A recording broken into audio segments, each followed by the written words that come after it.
Introducing the 2012 Chrysler 300. Bold, muscular, manly. Kind of like an NFL linebacker dressed up in a designer suit. Hello again, this is Dave Erickson for TFLcar.com.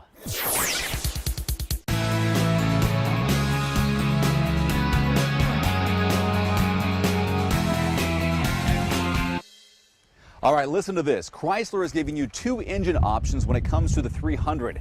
Mine is the 3.6-liter Pentastar V6 with 8-speed automatic transmission.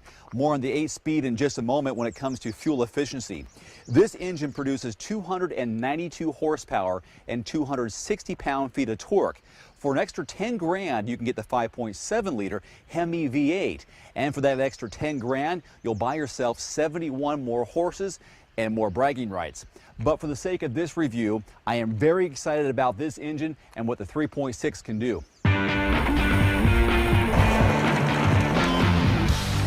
The V6 is surprisingly quick, due in large part to the new ZF 8-speed transmission. I can go from 0 to 60 miles per hour here in Spokane, which is just about 2,000 feet above sea level, in about 7 seconds flat. I really enjoyed how quiet this ride is and how it handles around curves. Now, I've been trying to come up with a downside for you with this Chrysler 300. Now, it has nothing to do with how it drives or handles, how it feels or looks on the inside or outside. I'm good with those elements. What's missing, and I think it's a big miss, is this display screen. It is so tiny, and there is little in the form of navigation. And what's missing? No backup camera.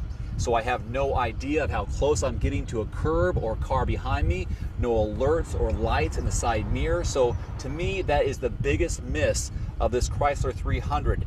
Now, it probably has something to do with the options available on this model that I received, and that's probably why it costs what it does. So I'll tell you more about the cost in just a moment. There are 4 notable vehicles that compete with the Chrysler 300: the Ford Taurus, Toyota Avalon, Nissan Maxima, and the Chevy Impala.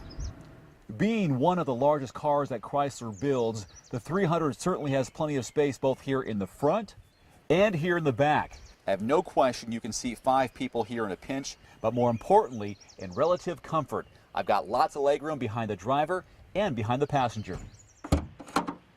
There is plenty of trunk space, lots of it. In fact, I guarantee you that Nathan could fit back here, and I bet you Roman could fit back here too, and he's what, 6'1", 6'2".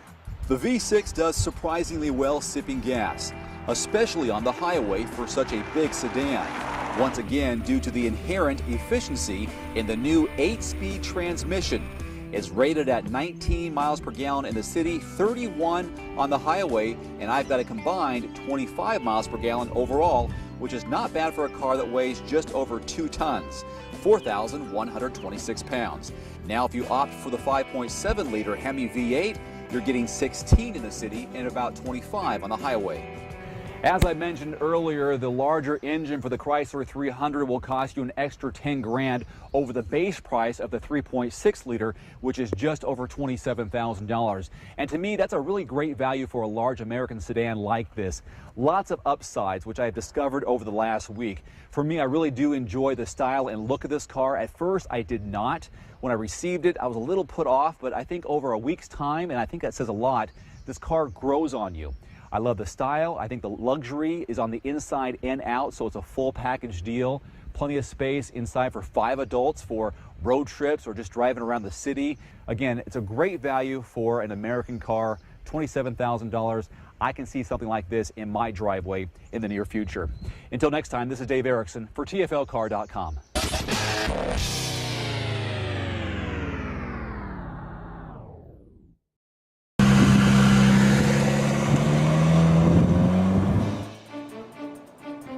Just like last time, I torqued the engine a little bit before I released. You know, it might be faster. It sounds like you got a little bit of a better launch there. Would that make any sense whatsoever? No, not so.